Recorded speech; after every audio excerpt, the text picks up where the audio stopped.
For a more specific time frame, another Pew Research survey from 2010, so about 14 years ago, found that 41% of Americans believed that Jesus Christ would definitely or probably return to the earth by the year 2050. That's wow. While this extends beyond a 7-year period, it reflects a broader expectation of the second coming occurring within a generation.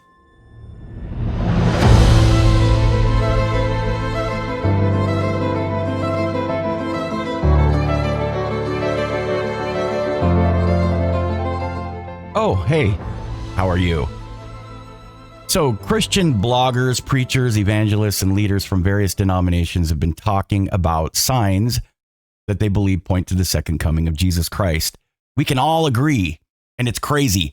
It's true. Almost every Christian denomination right now, and every Christian that believes in Jesus Christ's second coming believes it's going to happen within 5 to 7 years.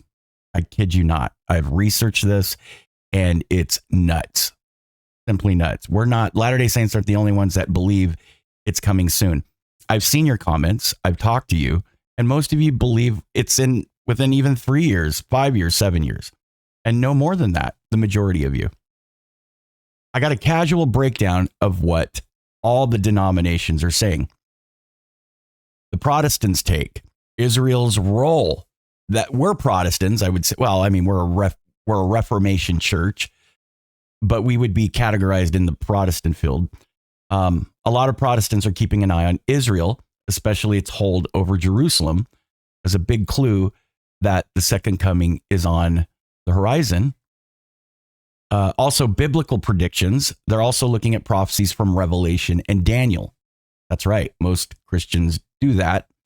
Go to Revelation and Daniel, and they're seeing these things, or they're interpreting things that they feel are related to the things they're finding there, matching them up with current global politics and events, disasters and wars.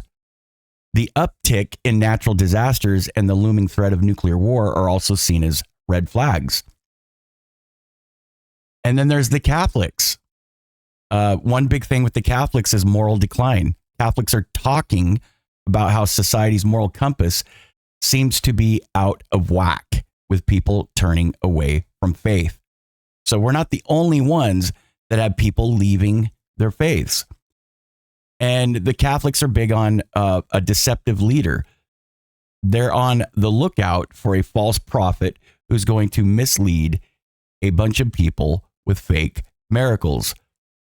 Some Latter-day Saints believe that, but we believe that there will be many antichrists. I would say most of us as Latter-day Saints. But here's the LDS insights, and this is what Latter-day Saints are looking for the most. Chaos and evil. The Church of Jesus Christ of Latter-day Saints believes there will be a lot of chaos, evil, and conflict before Jesus comes back. The gospel restoration. We also believe in the restoration of the gospel and the Book of Mormon as a sign that's already happened. It's already happened, right? And the New Jerusalem. That's a biggie amongst a lot of people in the church. Those who are keeping their eye on New Jerusalem, well, we're anticipating the building of a New Jerusalem in Missouri as another sign. Some Latter-day Saints believe that could happen after Christ's return. But general Christian beliefs, I think what we all have in common are like signs in the heavens. Some Christians think strange events in the sky could be. I would say most Christians believe that signs in the heavens are important, and that the skies could be a signal, or the heavenly bodies could be signs to let us know that the second coming is soon.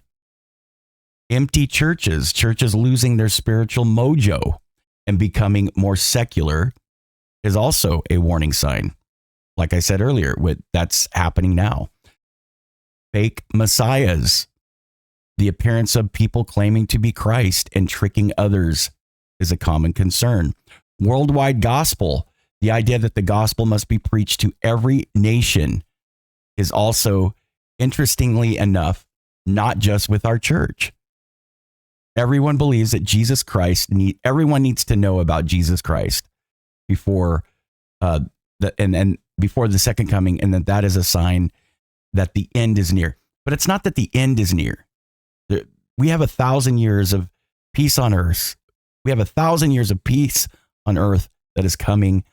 So it's not the end. It's actually the beginning of something. This earth will not end. It will become the celestial kingdom. So remember, these interpretations can vary a lot depending on who you ask, right? Some people take them literally and think the end is very close. Well, I am one of them. I believe it's no more than 10 years, but I could be wrong, of course. Do I hope for more life? Do I want to live another 40 years? I do. I got to get my body in shape, but it's not that I necessarily want the end to be soon. And I think Latter-day Saints and other Christians don't necessarily want the Savior to come now. Like they're not anticipating this cataclysmic apocalyptic event before the second coming, but we don't want to be in this wickedness anymore. We see the wickedness accelerating. We see the momentum, and we don't want to be in it anymore. So to wrap this up, let's dive into a topic that's central to our faith and incredibly relevant to the times we're living in. The signs of the second coming, according to our beliefs, as of February 13, 2024, we continue to witness events. We continue to witness changes in the world that many of us in the church see as significant markers on the path to the return of the Savior. For instance, apostasy from the gospel. We're seeing a widespread apostasy right now, a falling away. I'm not talking about the falling away before Joseph Smith 2,000 years ago. I'm talking about now. This means a falling away from the truth with an increase in wickedness and deception from the adversary and his minions who lead the church. If you go back to church history, most of the people that persecuted Joseph Smith and others and ended up being the result of his martyrdom, half of the mob were ex-Latter-day Saints who helped others that had animosity towards the prophet in the church. This apostasy in the gospel truth, it's a time where the contrast between good and evil becomes more pronounced. We're seeing that. The restoration of the gospel, in contrast to the darkness and apostasy, on the flip side, we've witnessed the beautiful dawn of the restoration of the gospel. This includes the restoration of the church and the priesthood keys, which are essential for the work of salvation. These are all signs of the second coming being soon. How many of these have been fulfilled? Coming forth of the Book of Mormon, fulfilled, right? Preaching of the gospel worldwide, being fulfilled. We are witnessing signs in heaven and on earth. Natural disasters, wars, and turmoil are becoming more frequent. Additionally, unusual astronomical events are catching the eyes of believers and skeptics alike. Spiritual commotion. Evil is becoming more prevalent. Evil is becoming more openly displayed. I'm going to talk about this with Ben McClintock soon. Challenging the faithful to stand firm in their beliefs and to shine as beacons of righteousness. Righteousness and peace. Despite the turmoil, there's a breaking forth of light. The fullness of the gospel is bringing joy to many. And we could see pockets of righteousness and peace flourishing amidst the chaos. So it's crucial to know that the second coming will happen when it happens. So we're encouraged to be vigilant, be prepared, but live each day like the Lord's returning today. At the time of Christ's coming, there will be destruction of the wicked and a resurrection of the righteous. It's a sobering reminder, brothers and sisters, of the glory and the gravity of that day when all will be resurrected, or all the righteous will be resurrected. Millennium of peace. So finally, following the second coming of Jesus Christ, Christ will reign on earth. during a millennium, peace and righteousness. It's a time we all look forward to, a time of healing, a time of joy. So, as members of the church, we understand these signs as well. I think we add more, but we have a lot more that we are looking forward to, and we want to share that with other faiths, don't we? So, while these interpretations may vary even within the church, I believe the core message is clear. We must prepare ourselves personally and live as righteously as we possibly can. So these are the differences, brothers and sisters, between all the denominations. So here we go. The last two things that I want to share with you are amazing and the most important part of the video. Three most important signs of the second coming that all Christian denominations agree on is challenging due to the diversity of beliefs and interpretations within Christianity. However, based on common themes found in Christian eschatology, we can highlight a few signs that are widely recognized across various denominations. Okay, so we got three important signs of the second coming that all Christian denominations agree on. I know they vary. They vary in beliefs, interpretations, etc. But based on common themes with Christian eschatology, here are some things highlighted. Three things we all agree on as Christians: increase in natural disasters and wars. Number two, the spread of the gospel. And number three, the appearance of false Christs and prophets. Isn't that crazy? Isn't that crazy? So those are the three. A global spread of the gospel of Jesus Christ throughout, that everyone needs to know the gospel, whatever you think the gospel is, right? Increase in natural disasters and wars, and the appearance of false Christs and false prophets. And given the diversity of beliefs within Christianity, it's challenging to pinpoint a specific percentage of Christians worldwide who believe the second coming will occur within the next 7 years. However, some insights can be drawn from surveys that I found conducted primarily in the United States. They offer a glimpse into the beliefs of American Christians regarding the timing of the second coming. This is amazing. Check this out.